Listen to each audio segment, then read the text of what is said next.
I'm going to be making an absolutely delicious spicy curry, and I'm going to share what I'm going to do with you right now. We're going to chop up some onions, peel some garlic and ginger, and then you cut it or you grate it very finely. Saute the onions in a little bit of olive oil or normal oil, whatever you like, for about 4 to 5 minutes. Then you're going to add in the spices. Just saute that out a bit for another 3 to 4 minutes, followed by the garlic and ginger, and then lastly the spices or the ground spices. When using the ground spices, make sure you mix it for about 2 or 3 minutes.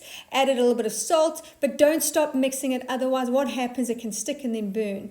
Add in your meat, mix it nicely so you coat the meat, followed by the tinned tomatoes, the water, and then lastly a little bit of sugar. What you're going to do is put the lid on for about an hour and a half, let it simmer just to cook it out so it develops a flavor. While that's happening, prep your vegetables. So whatever veggies you want to use, just prep them. I've prepped a bit of beans, courgettes, and coriander. I'm actually going to roast my courgettes a little bit with a bit of olive oil, salt, and pepper for about 15-20 minutes because I love roasted veggies added into a curry, but you can also add them in plain if you want. Add in the veggies about 15 minutes before you actually serve the curry, and then serve the curry with some sambals, garnished with a little bit of coriander, and there we have it, an absolutely delicious curry to start your evening.